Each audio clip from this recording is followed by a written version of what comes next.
मित्रहो, महायुतीत सगळं काही आलबेल असल्याचं फक्त दाखवलं जातं, सांगितलं जातं. प्रत्यक्षामध्ये असलेली आतली परिस्थिती याहून खूप खूप खूप वेगळी आहे. देवेंद्र फडणवीस आणि एकनाथ शिंदे यांच्यातले संबंध नक्की कसे आहेत सध्या, हे काही आता लपून राहिलेलं नाही. मागच्या काही काळापासून उभा महाराष्ट्र हा सगळा राजकारणाचा खेळ पाहतो आहे. प्रत्येक घटनेचं आणि विधानांचे सुद्धा अन्वयार्थ महाराष्ट्र काढत असतो. राजकारणाचा खेळ आता सगळ्यांनाच कळू लागलेला आहे. नव्या मुंबईतल्या शिवछत्रपतींच्या पुतळ्याच्या अनावरण सोहळ्याचं साधं निमंत्रण सुद्धा राज्याचे उपमुख्यमंत्री असलेल्या एकनाथ शिंदे यांना दिलं नाही.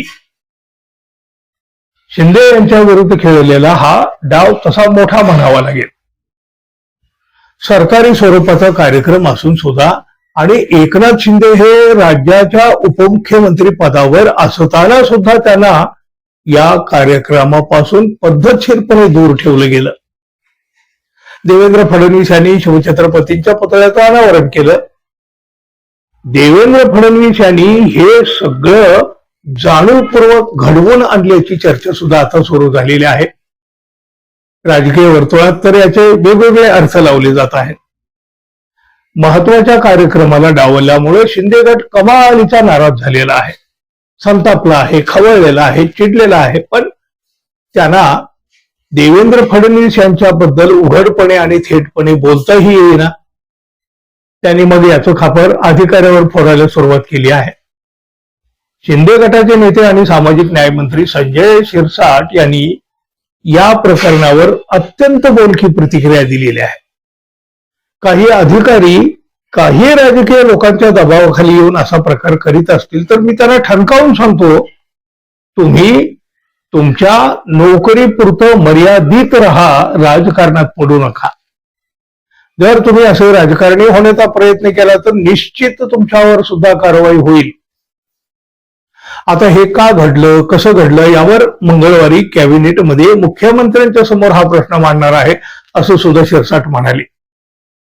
बघा, शिंदे गट प्रचंड दुखावलेला आहे, संतापलेला आहे, खवळलेला आहे. पण थेट देवेंद्र फडणवीस यांचं नाव घ्यायला त्यांनी टाळलेलं आहे. अशा सगळ्या परिस्थितीमध्ये उद्धव ठाकरे शिवसेनेनं मात्र शिंदे गटाच्या भळभळत्या जखमेवर मीठ चोळायचं काम केलेलं आहे. उद्धव ठाकरे शिवसेनेचे नेते अंबादास दानवे म्हणाले, नवी मुंबई म्हणजे जिल्हा ठाणे येतो. माझ्या माहितीप्रमाणे एकनाथ शिंदे या जिल्ह्याचे पालकमंत्री आहेत. ते पालकमंत्री असताना त्यांच्या कार्यक्षेत्रामध्ये त्यांना बोलावलं जात नसेल, डावललं जात असेल तर राजकारण कोणत्या दिशेनं जात आहे हे कळायला काही हरकत नाही. यांना एकनाथ शिंदे हे नकोच आहेत हे स्पष्ट होतं. आता हे नाराज होऊन काय करणार आहे, 2-3 दिवस गावाला जातील, यावर काय करतील, असा सवाल सुद्धा अंबादास दानवे यांनी केला. आमदारांनी भाजपावर नाराजी व्यक्त केली आहे, त्यावर सुद्धा त्यांनी भाष्य केलं. महायुतीत नाराजी तर मोठ्या प्रमाणावर चालूच आहे. त्यांच्या युतीत तुझं माझं जमेना, तुझ्या वाचून करमेना अशी स्थिती झाली आहे. पाणी अडवा आणि पाणी जिरवा ही जी योजना होती ना, तशी एकमेकांना अडवा आणि एकमेकांची जिरवा अशी दोन्ही पक्षांची कुरघोडी सुरू आहे, असा टोला सुद्धा दानवे यांनी लगावला. मुख्यमंत्री देवेंद्र फडणवीस यांना आणि भाजपला सुद्धा आता एकनाथ शिंदे नकोसे झालेले आहेत, हे तर अगदी स्पष्टपणे दिसून येतं. झालं ना हो, शिंदे यांचा वापर करून झाला, त्यांच्या हातून उद्धव ठाकरे यांची शिवसेना फोडून झाली. आता भाजपासाठी एकनाथ शिंदे यांचा उपयोग तर नाहीच नाही, पण त्यांचा अडसर मात्र नक्की वाटू लागलेला असेल. कारण आता यांना सत्तेत वाटेकरी कशासाठी ठेवायचा हा प्रश्न भाजपापुढे असेल ना.